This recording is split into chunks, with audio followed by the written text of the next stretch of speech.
So as I continue my journey through the scriptures, I'm now beginning to read the book of Exodus, and of course that's the monumental events of the life of Moses.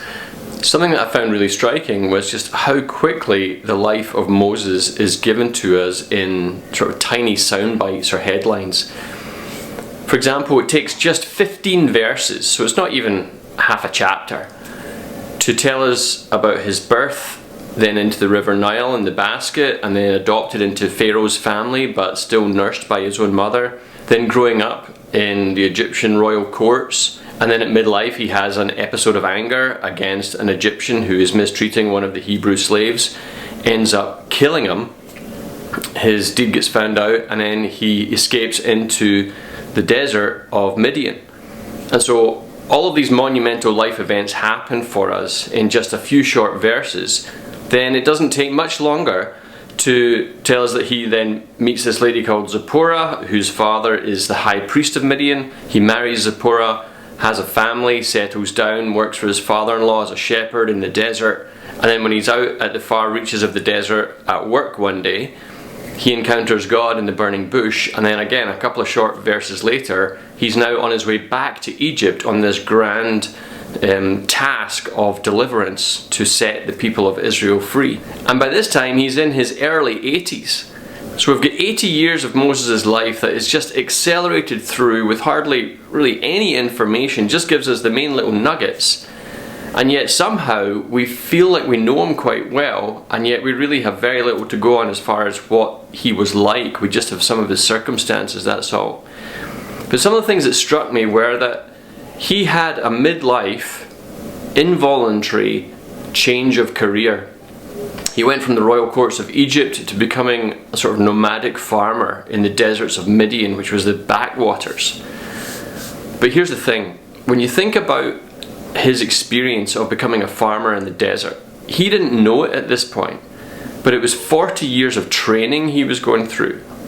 Because if you think about it, if he had tried to lead the people of Israel through the desert when he was in his early 40s, he would have known absolutely nothing about desert life and survival skills and the seasons and the terrain and the weather and water and food and how do you survive in the harshest of environments.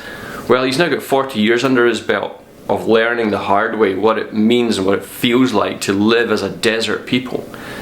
So he didn't see this coming, but there's a junction in his life that God uses to put him into the training school and to grow his muscles as a man, as a leader, as a solitary individual. Now he probably thought he is going to just live and die as a obscure shepherd in the backwaters of Midian.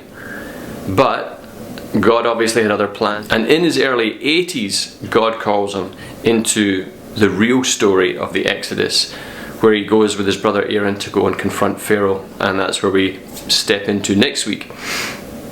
But just the lessons of trying to understand how God will use even the failures of our lives and the complex dysfunctions of our lives and the most obscure experiences of our lives and bring those all together to teach us about God, about ourselves, about life, about leadership, about faith and influence and ministry, and use us again to do his kingdom work, even when we don't see his plans, even when we don't even understand what he's orchestrating. We can somehow have a faith that trusts that God will take whatever bits and pieces there are of our life and will be able to use them and progress them forward for the good of others and to hallow his name and to just see our lives flourish. So Moses for us, I think, is a great example of somebody who was absolutely miles away from perfect and probably had all kinds of identity issues internally. Who was he? Where did he belong? Well, probably felt like a misfit no matter where he was because of his backstory. He has a capital felony offence against him as well.